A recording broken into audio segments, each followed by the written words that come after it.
Hello everyone and welcome to the next lecture of the Silk Road Chapters project. In this lecture we will talk about the origins, rise, governance, military strategies, cultural contribution and the legacy of Turk and Turkic Khaganate. The Turkic people played a crucial role in the formation of the history in this land, from the roaming nomadic tribes to the establishment of the great Turkic Khaganate. The Turkic people, they left a lasting impact on the political, cultural and military history of the region. The Turkic Khaganate, founded in the 6th century, was the first major Turkic state in the world, setting the foundation for the future Turkic states in the whole Eurasia.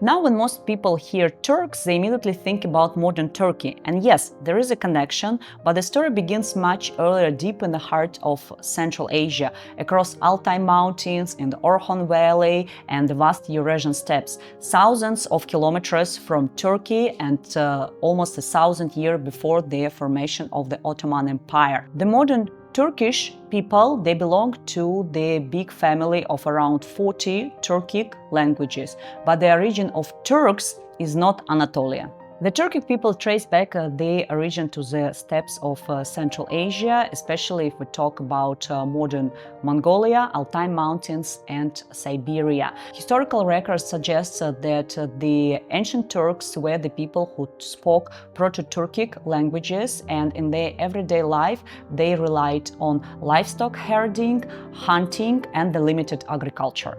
The Proto-Turkic language is believed to have evolved around 2,500–3,000 years ago. Linguistic and archaeological evidence suggests that the ancient Turkic people, they closely related to another nomadic tribes which are called Sunnu, and they dominated in the modern Mongolia from the 3rd century BC to the 1st century AD.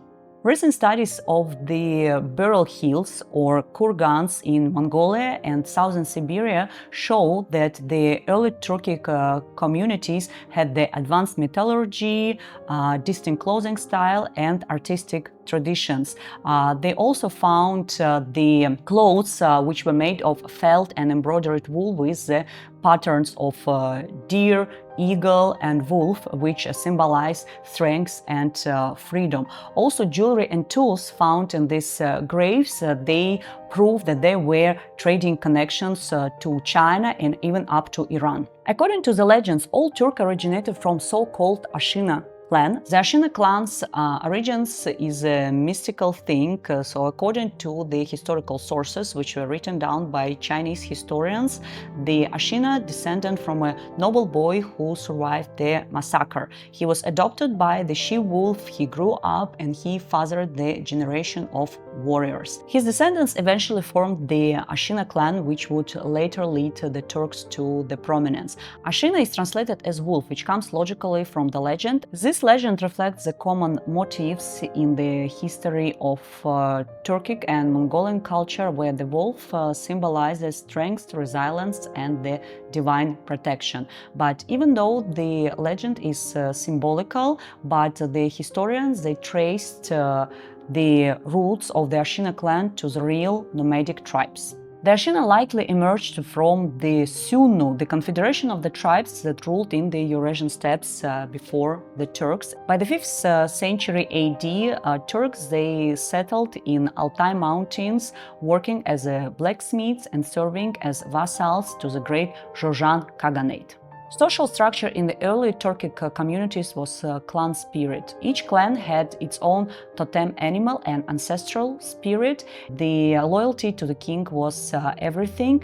That's how the warriors of Turks, they fought not as soldiers, but they fought as brothers. That's how the bond between them was very, very cohesive. For centuries, Ashina lived under the rule of Qaghan, the powerful nomadic empire that dominated in the modern Mongolia, Manchuria and eastern part of Central Asia. Ashina and also other Turks, they were mercenaries and also metal workers producing armors and weapons for their masters. Turks, they lived in the mountains, which means they had the access for the metal. Qaghan, they lived in the steppes. Of course, it's difficult to find the metal. So for quite some time, it was a win-win situation for both parties. Bumin Khan, the leader of Ashina clan, emerged as charismatic and powerful leader. He noticed the growing dissatisfaction of the Turks under the rule of Qaghan, decided to use this situation, consolidate their power, and establish more independent, autonomous political structure. He became the leader of Ashina clan in 542. His rise was marked by strategic alliances and military campaigns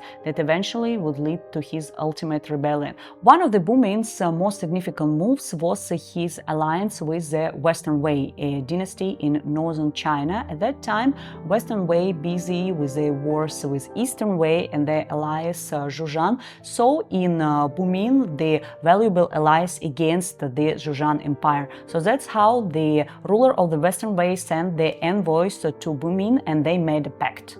The Turks had several wars with Qaghan state and finally defeated them. It happened in 552. The final defeat of Qaghan, it was not just a military victory, but it was a symbolical shift of the steppe world order.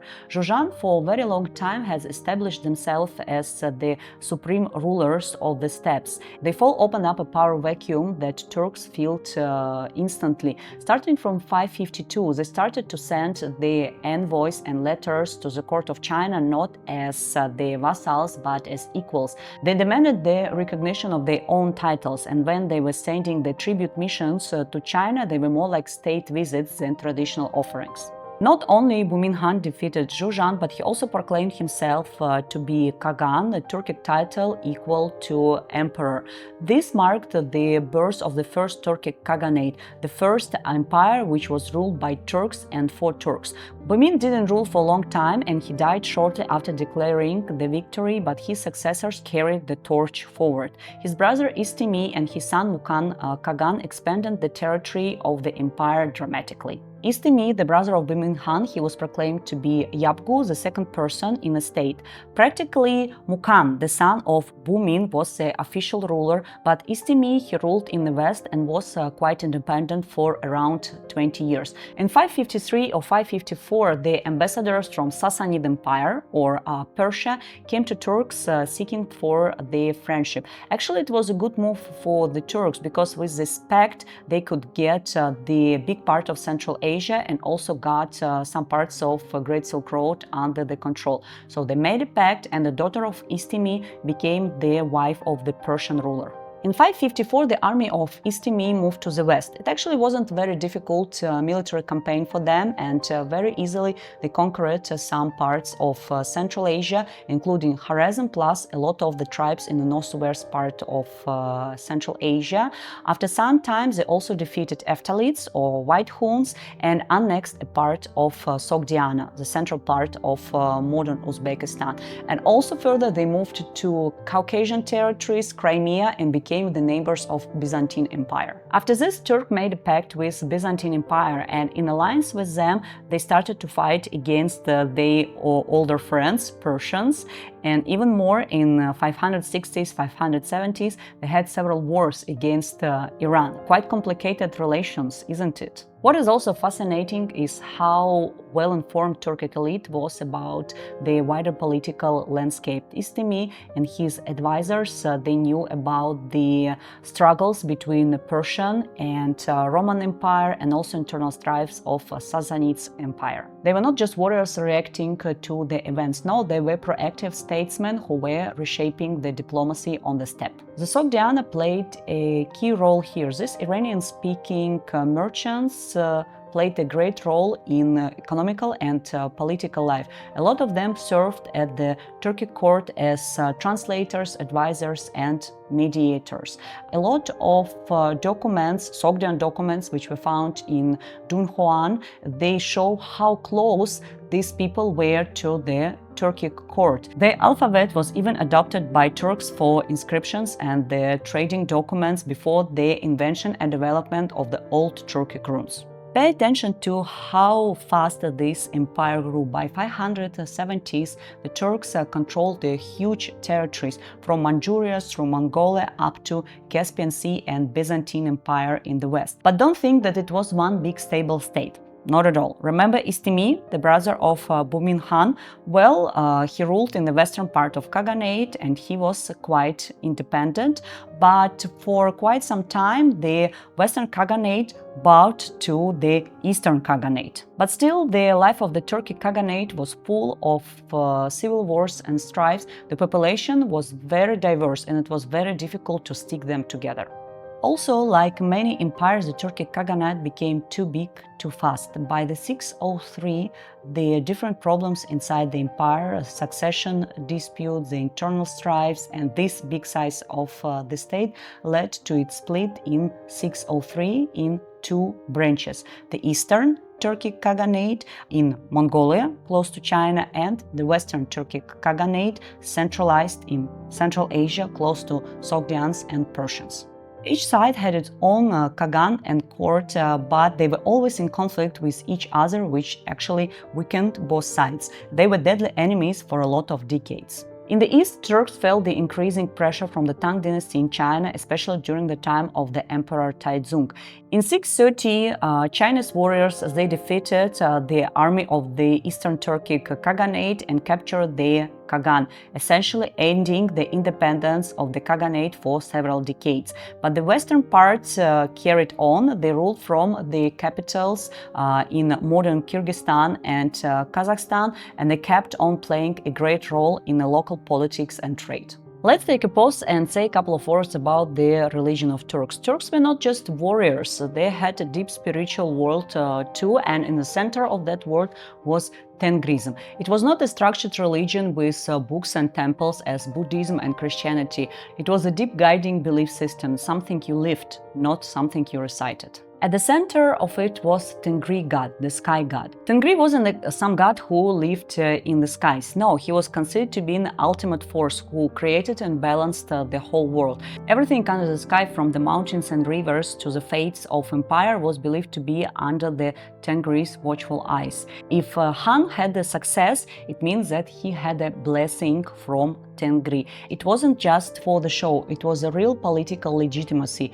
People believed that Qaghan only rules because the skies allowed it. There was a deep secret for the natural world and its cycles, like life, death, the changes of the seasons, the celestial bodies. Don't believe that the Turks believed himself to be the descendants of Ashina, the wolf. As Turkic people kept moving westwards and mingling with another cultures, they didn't live in a bubble. They encountered religions like Zoroastrianism in Persia, like Nestorian Christianity, like Manichaeism through the routes of the Great Silk Road, and eventually, of course, Islam, which later will become dominant religion for all Turkic people.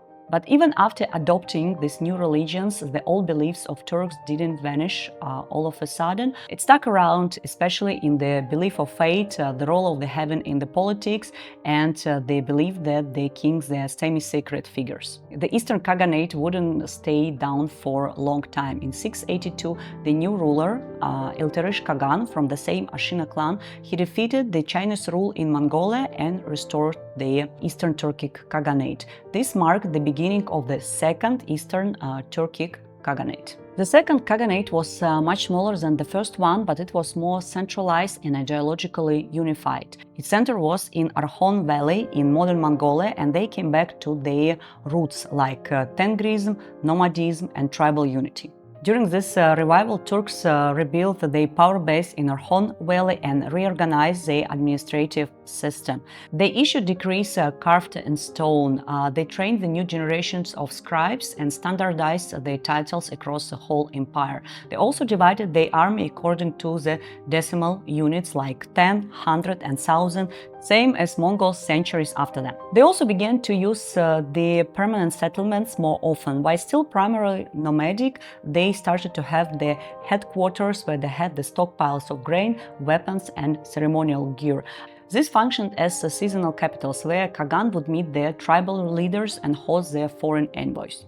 One of the most important leaders of this time was Bilge Qaghan, which name literally means wise Khan. He ruled together with his brother Tigin and their chancellor Tonyukuk. This trio is literally legendary in the history of Turks.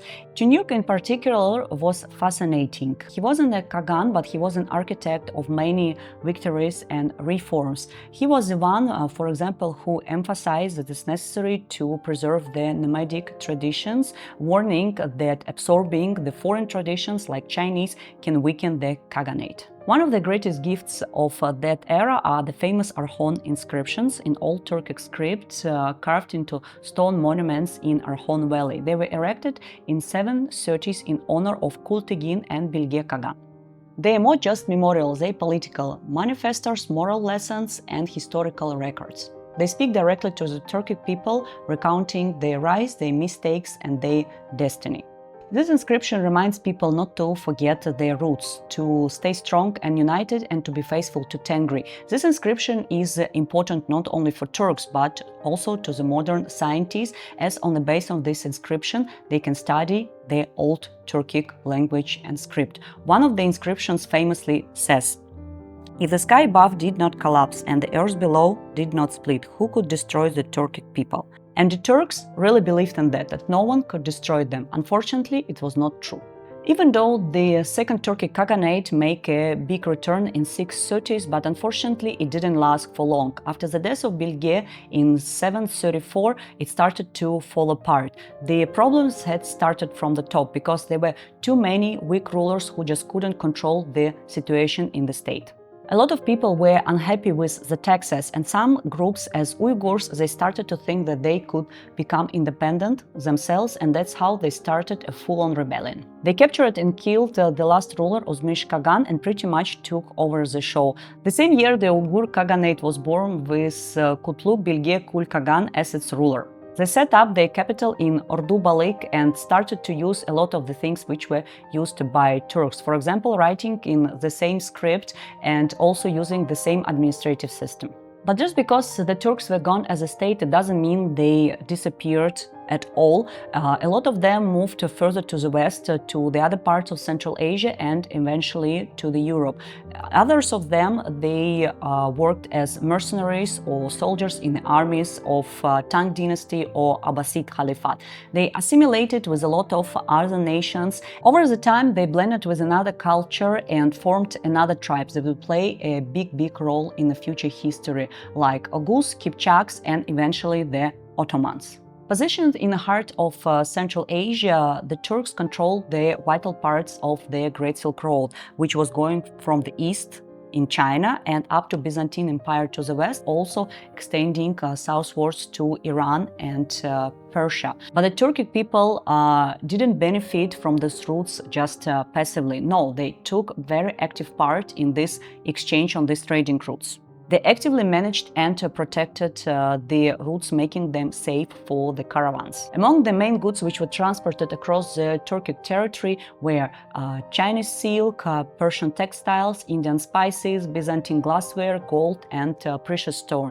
In return, Turkic people were supplying with livestock, with horses, with fur, with wool, and of course with the slaves. Horse, they were especially in demand, and especially in China, where they were really prized for their high military values. The Western Turkic Khaganate was especially active in their foreign diplomacy, trying to expand and secure their trading routes. In the 6th and 7th century, they made a pact with Byzantine Empire, not only for military reasons, but also to bypass the trading routes which were controlled by Persian Empire. The Sassanid Empire, with its powerful economic infrastructure, really controlled this region. So by challenging Sassanids Empire, Turkic people, they wanted to break their dominance and also open up the new trading rules for themselves. So what was the impact of the Turkic Khaganate? Well, at first they defined what it means to be a Turkic person, not linguistically, but also politically and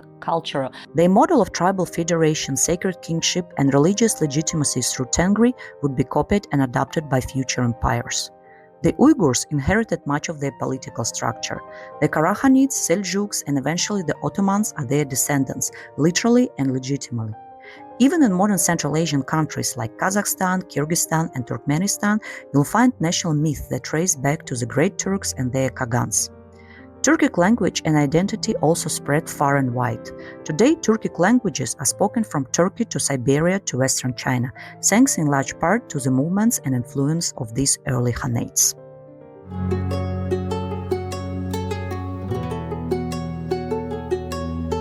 Khaganates, they were more just a short period in the history of Central Asia. They were defining force, and from blacksmiths to emperors, from steppe nomads to global players, they created an identity, language, and legacy that still echo today. They were not just warriors, but they were poets, builders, and philosophers. They created the first real Turkic state, Turkic empire, and they laid the groundwork for what would become later one of the most widespread cultural families in Central Asia. So when someone mentions Turk next to you, remember that it all started today in the open, wide steppes of Central Asia under the endless blue sky of Tengri. So if you enjoyed this lecture, please like, comment, follow, and share it with your family and everyone who loves history. See you on our next lecture.